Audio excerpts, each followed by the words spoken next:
Hi, I'm Greg Uland with Reynolds, and this is Connected. We are at the NADA show, and right now I get to sit down with Sean Patronis with Proton Dealership IT. Sean, thanks so much for sitting down with me. Thanks for having me. Of course. So, Sean, maybe to start, give a little bit of your background. I think there's a lot of folks out there that maybe aren't experts in cybersecurity, in IT management. You definitely are one. So I was hoping that you could maybe share a little bit of your background and credential a little bit. Sure. Yeah. I've been involved in computers since the late 90s. I started as a teenager, involved in everything from building computers to securing computers before it was ever called cybersecurity. Moved on into a degree in engineering in college, and kind of took that expertise that I had and ended up working for a university, building the first cybersecurity teams that university had. And it was pretty fun. Got to deal with credit card fraud and transaction fraud and all kinds of computer security things. Those viruses were like spreading like wildfire back in those days. Sure. Because nobody knew how to protect ourselves. Then you had these businesses like McAfee and Norton, things you probably heard of. They came out, we had to install it on all these machines. All of a sudden it became a thing. Security, was the most important thing to do. So I kind of took all that experience from large scale enterprise, running small businesses, and put it all together. And here I am now, getting to do it for my whole career. It's been fantastic. Yeah. So what do you do now? What is your role? I'm the Chief Information Security Officer for Proton. So I handle and run all the technical cybersecurity teams. So anything from incident response to daily security operations center monitoring, security engineering. I help our customers become compliant with their safeguards requirements. Yep. And so I get to be a sounding board to our customers and direct the technical abilities of our team. Yeah. And, as you mentioned, cybersecurity is really become a very important part of business, right? Sure. I mean, in general, obviously our industry, it was put in clear focus last summer, which and it was before, but it became a really stark reality, right? Yeah. Over the summer. So, since then, right, it's been not a calendar year, call it 9 months, Sure. Maybe a little less, but how have dealerships responded? Has anything changed that you've seen? Like, what are the big things that maybe, aside from just having it front of mind, what's changed? Well, I think we see the dealers kind of have a little wake up call, especially those that were majorly impacted by the event. Those guys were definitely a little more serious about, hey, what do we do next time this happens? Right. And then other dealers are learning from their friends who maybe were impacted, and they're thinking the same things. Okay, what am I not doing? So, if anything, it's brought more front of mind to the principals of the dealerships. Like, do I have the right things in place so that doesn't happen to me? And so I think it's gotten the conversations going for those who may not be as far along their cybersecurity journey in their dealerships Sure. as others. It's a spectrum of businesses, and so we're here to help. Yeah. And I think it's gotten them thinking about it a little bit more, because while they don't necessarily like spending money, they need to make money to pay all their employees and everything else, and we're there to help them secure their business, make sure it runs more efficiently and protected. Yeah. All right. So, another thing, I always hear these anecdotes about attacks happen, at 3 a.m. on a Sunday. Sure. Right? It's never at 2 p.m. on a slow Tuesday when something happens. Right? It's the most lead time that an attacker can get is probably when they're gonna attack. That said, I've read and seen, Proton put out a report a few months ago, kind of about the ebbs and flows of cyber attacks, and it seems that the holidays traditionally are a time when we see an increase, kind of a spike in cyber attacks. Yeah. What do we see this past year, 2024? So similar attack patterns. Now, I'll say cyber attacks are happening all the time on the internet. Everything's connected to everybody else. So there's always something happening. Now, once the attack takes place, maybe they've stolen a credential or something like that and got into somebody's email. Or I think what you see is they'll wait to do the actions of the attack after. So maybe they already have access, and they'll wait till nights, weekends, holidays, because people aren't really watching. Right. So if you're a dealership who maybe doesn't have somebody watching their systems 24/7, and they're like, okay, well, I'll wait till 3 a.m. and I'll actually start messing with things and trying to impersonate somebody at the dealership, change, direct deposit accounts, that kind of stuff. Yeah. They'll try to do that at night, and they'll try to spread to other accounts at night or other computers at night because nobody's watching. So maybe if somebody was doing it during the day, you would see, okay, something's funny going on with my account. I don't see this email, moving around, or somebody's doing something with my computer. Some employee might say something, but if it's during the night, typically it won't happen, or during the weekends or during holidays. I would say the most threat actors aren't so concerned with businesses that might actually be open on the holidays and weekends. Dealerships are typically one of those. Yeah. They treat everybody about the same. So in some cases, the weekends, actually somebody is on their computer, they're at work. Yeah. But for the most part, those trends are about the same. They haven't really changed. The other thing is, attacks will happen during the daytime hours too. Like normal business transactions happen. Right. They want to make it seem like it's somebody that's sending an email at the right time. So a lot of times they'll be scheduled. And these threat actors typically are overseas. And what they'll do is keep, American business hours for the daily attacks. They're clocking in, clocking out. It's a business, and they're just relying on, illegal activities to run their business. Right. And so they'll try to impersonate American business hours, North American business hours, and do the attacks at night, but do the business transactions during the day. Yeah. So when we think about cyber attack, it's just like this big scary word. Yeah. At the end of the day, especially as I'm listening to you talk, I mean, basically people are just finding ways to steal from you, right? Yeah. So it's all about money. It's all about money. I mean, that's all it is. And so what are some of the most common things that you see? You mentioned kind of routing to bank accounts and things like that. Like maybe, just a couple common examples of things that you see where if somebody maybe had seen it like you have probably hundreds of times, they go, wait a minute, I probably shouldn't do this. Yeah. So, I mean, it's still pretty consistent from last year. There's different threat actor groups will have different techniques that they use to attack businesses. And still the number one attack vector is email right now. So stolen credentials to get into folks' email, businesses' email, and a business email compromise happens. So how does somebody steal credentials, right? Sure. So you have a username, you have a password that should in theory be rotated, right? Yeah. Every 30, 60 days, whatever. So how do you, I can't get through my head kind of how, if I wanted to steal your credentials, I don't know how I would do that. Yeah. So what will happen is there's these massive password lists that are on the dark web. Okay. And so there's, bad guys who will go out and find vulnerabilities in software. Maybe it's Starbucks. Maybe it's some rewards thing you have with Lowe's or Home Depot. And I'm using those because those folks have been breached in the past. They're data sets that get extracted from their databases, usernames, passwords, email addresses, and then they'll take those and combine these massive passwords lists that you can go online if you know how to get there through the dark web and actually buy them yourself. And then you could take those emails, those usernames, those passwords, and run them against anything that's open on the internet. And so what they'll do is they'll start probing all these dealerships, these email accounts, and any other business, and say, okay, does this email address and password combination work to log in? Do I get you're authenticated just fine, or maybe you're blocked as the wrong password?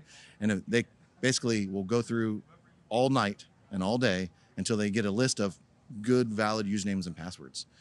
So now those dealerships who might not have multi-factor authentication in place, those guys, even if they get a good credential, they'll say, oh, I got a good credential, but I can't log in because there's multi-factor authentication. They'll put that one to the side. Yeah. And then everything else, they'll try to get in emails. And some of these guys are just data brokers. They'll take those good lists of emails and passwords and they'll sell them to somebody else, to the next stage threat actor, who's then going to get in and compromise their emails, compromise their computers, whatever they can log into and poke around and find, they will. And then remember I said some people have multi-factor authentication in place. Right. That's a separate group. They'll sell that off to somebody else. And then that is when they'll start targeting phishing emails to you, trying to get you to say, hey, your HR says you need to read the new employee handbook. Click here to read now. And they'll make you log in with your credentials and steal your multi-factor authentication. And then they have an active user that they've stolen your MFA for, and now you're allowing them into your system, unbeknownst to you, because you're just thinking you're following what your HR folks are sending you, or maybe there's a new coupon that you didn't really expect, and they're tricking you to click on emails. So that's how a lot of these attacks will happen. And that's the trend we've seen for probably the past 16 months. Yeah. So over a year, it's been a lot of that. Passwords are still the number one weakness. Emails are still the ones that are most exploited. But once they get into your accounts, then they can try to pivot and spread to your endpoints, your PCs, everything else. So email's an interesting one. You log into email. Give a few examples of what happens or what can happen, right? So somebody's in my email. Okay. Right. But what does that mean? What's the outcome? Why is that such a vulnerability? Sure. Well, we do business over email all the time, right? So that's part of our day in, day out process. We're in email more than anything else, probably productivity wise, especially if you're trying to sell a car or you're trying to buy a car. Sure. Maybe you're interacting with alerts, news alerts, whatever it is. Anything is run by email with business now.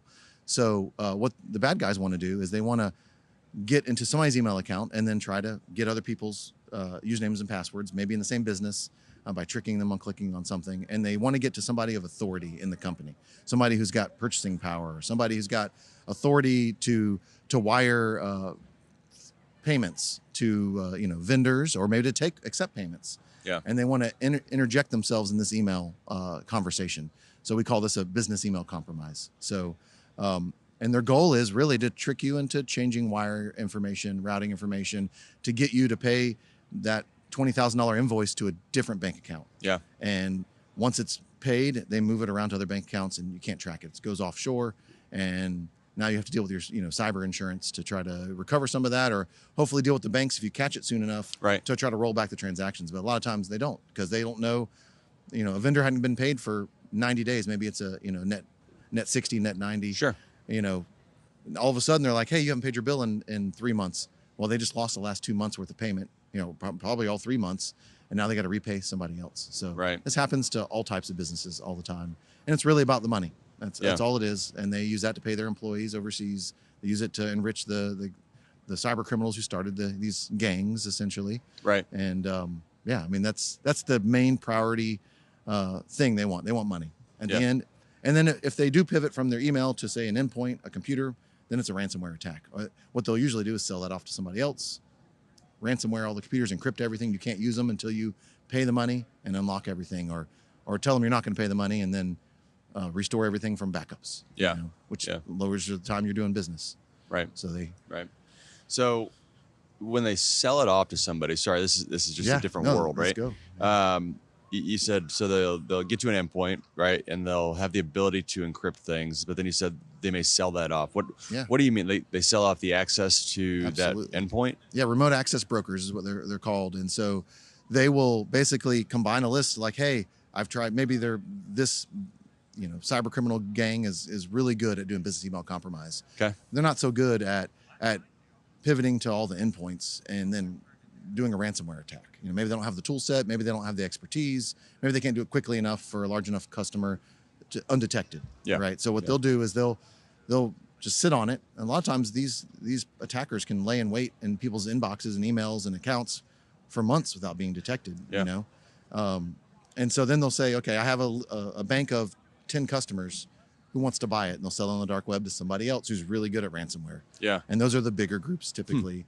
And then those guys will say, I'll buy it. It looks like this is a good size enough company that I can potentially make some money from. Yeah. And those guys will get in, and then they'll try to get around any defenses the dealership may have. Hopefully they have some. Sometimes they do, sometimes they don't. And then wait for the right time, a night or a weekend, and ransomware all the computers, turn them all off. They come into business next day, things don't work, and then they're in a panic mode. Right. So, but yeah, basically it's just a marketplace that they'll sell all your data. They'll broker all your data. They'll broker your access, broker your usernames and passwords. Sometimes it's cheap to start off. So, it could be one guy in his basement in, Russia that starts this. Right. So how do these marketplaces stay undetected? Right. Because in my head, there's probably good guys, right, that are trying to protect other folks from this type of stuff happening. But clearly, it hasn't been stopped. Certainly, I'm sure there's instances, but I guess my question is, how do these operate in kind of an undetected way and continue to be there? Yeah, well, there's a thing called the dark web. I'm sure people have heard of it. Some people maybe haven't. And think of it as another internet, right? But you have to access it in a very special way. And it's kind of undetected. There's no authority there's no police for the dark web. It's just a way that criminals transact information. And it's not necessarily difficult to get onto, but you have to kind of know what you're doing. Yeah. And so they use this to stay anonymous, right? Same reason they use a lot of cryptocurrencies to attempt to be anonymous. Sometimes they're successful, sometimes they're not. Sure. So basically, they use these back channels. Think of the dark web as a big back channel that's anonymous, that nobody knows who's talking to who. Yeah. And they try to sell things. And there's good guys on there too, trying to pretend to be bad guys. Right. So a lot of threat researchers, a lot of governments are back there. They want to see what's happening and behind the scenes, who's selling whose information. And there's folks out there that are looking to make sure they're not on the dark web all the time, and they're monitoring it. And there's companies actually dedicated to just searching dark web stuff all the time. Hey, is my information on the dark web? Are my accounts being sold by a broker, like publicly on the dark web? Sure. Or maybe they're not. So just because it's on the dark web doesn't mean it's being utilized. Also, just because it's not on the dark web doesn't mean some threat actor doesn't have a secret list that they haven't got up for sale yet. Right. Right. And sometimes these things get compiled over time. It's very interesting. They're using normal technology to build this like underlayer of the internet, essentially, that people can talk to each other on. Right. But there's nothing inherently bad with the technology. It's just how they put it all together. Yeah. So, I mean, just listening to this in my head, I feel like change passwords daily. Absolutely. Yeah. But no. I mean, actually, you would think, but then humans are fallible, right? So what are they going to do? If you have to change your password every day, you're going to come up with a system to change your password so you can memorize it, so you remember what your password is all the time. Yeah. So you're going to start adding things like numbers to the end of your same password, or days of the week, or whatever it is that's going to help you remember. Sure. And then the bad guys are going to steal enough passwords and see, Greg really likes to put the season and the year and the quarter or the month he changed his password. So then, maybe you type it in wrong one time. You're like, oh, that's right. It's August. Let me put August in my password and so that's bad. And so it's actually counterintuitive. So NIST released some updated password guidelines, and not everybody's caught up with these guidelines yet. And I've been a proponent of this for a long time. Use multi-factor authentication as much as possible. It's not the perfect solution either, but it's much better than just username and password. And then basically you don't change your password as frequently. You make a complex password, one that only you know, and you use it only for that one system. Right. You don't share that same password with other systems. And you change it only when it's part of a compromise or part of a breach. So you have, hopefully your cybersecurity company is helping you detect these things, or your IT teams are helping you figure that out. Yeah. And then you just keep it the same for as long as it needs to be. And the multi-factor authentication will really help that account stay protected. There's other things you can do, like only allowing logins from certain locations. Yeah.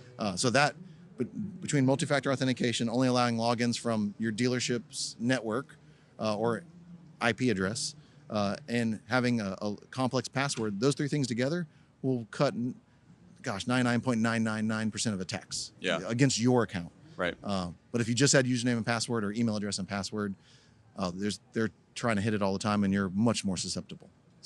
So how can you set up multi-factor authentication if the software you're using or logging into doesn't prompt you? Like, simple example, right? So bank account. Yeah. Right. I have a username. I have a password.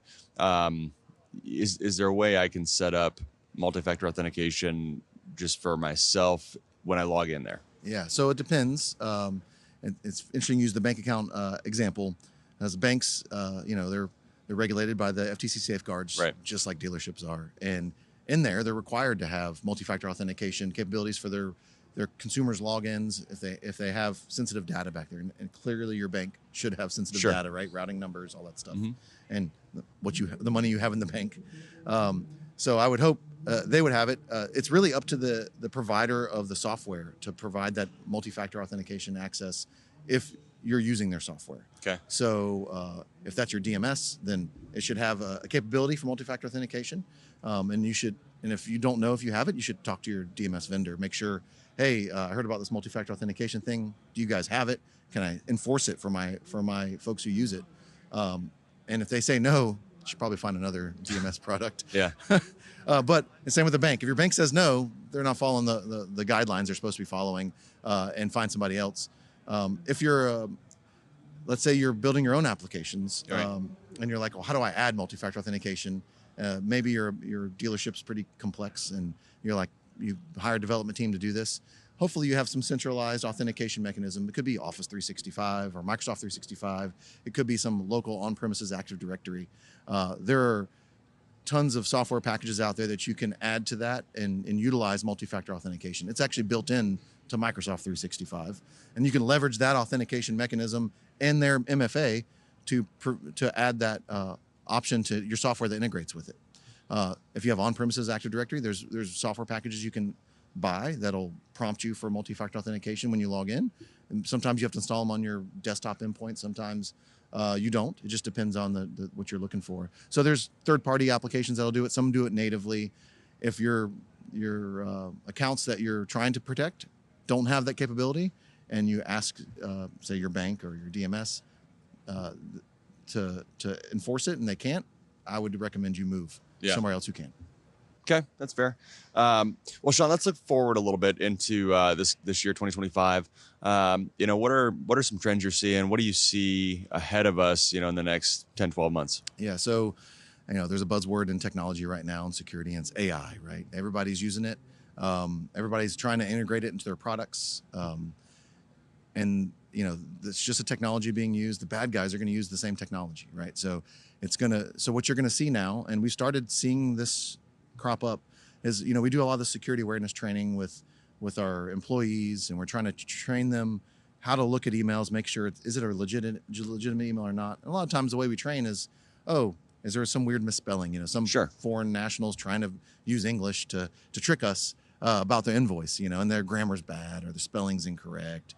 And now you'll see less and less of that, because they're going to use AI and these AI models to write the emails for them, and they're going to make them sound really good, and they're without much work and effort. And they're going to use those same tools that we would use to help fix our grammar and our emails. And it's catching on. And so now using those training methods to detect malicious email is going to be much harder. Right. So now you'll have to start paying attention to what I call the more techie things, right? Does the email domain from the right person, is the right name spelled right? Or, they're trying to impersonate other folks, right? So how do you detect this as an end user who's maybe not technical? Right. And so we try to train on that, and now we have to give them more tools, help them become a little more technical. Not everybody's going to be the computer whiz person, but there's some real basic things you can look for that aren't just grammar and spelling, but a lot of people relied on that a lot. So you'll see AI pushing quite a bit into business email compromise, phishing emails, and then you'll also see some more automation deployed. So they'll use AI and other technology tools to speed up that password attack they're doing, or the phishing email attacks they're doing, to collect more credentials faster and faster and faster. They know that it's a cat and mouse game with cybersecurity. We're always adapting, they're always adapting, and we're trying to catch up, and they're trying to catch up, and they're trying to pivot to a new type of attack. So until they've worn out this attack path, and all systems are better protected, they're going to keep on pushing on it as fast as possible. Yeah.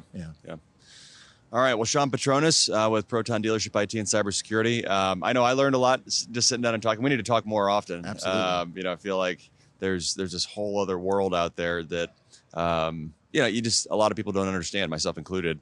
You get it at a high level, right? You can kind of talk about it and go to a certain extent, but there's a layer out there that you don't probably want to be a part of, but we need to understand it for sure. Yeah, we're all part of it, and we all have to be part of the solution as well. Right. So, well, Sean, thanks so much for sitting down. I really appreciate it. I hope you have a great NADA show, and we'll talk again soon. Thank you much. Appreciate it.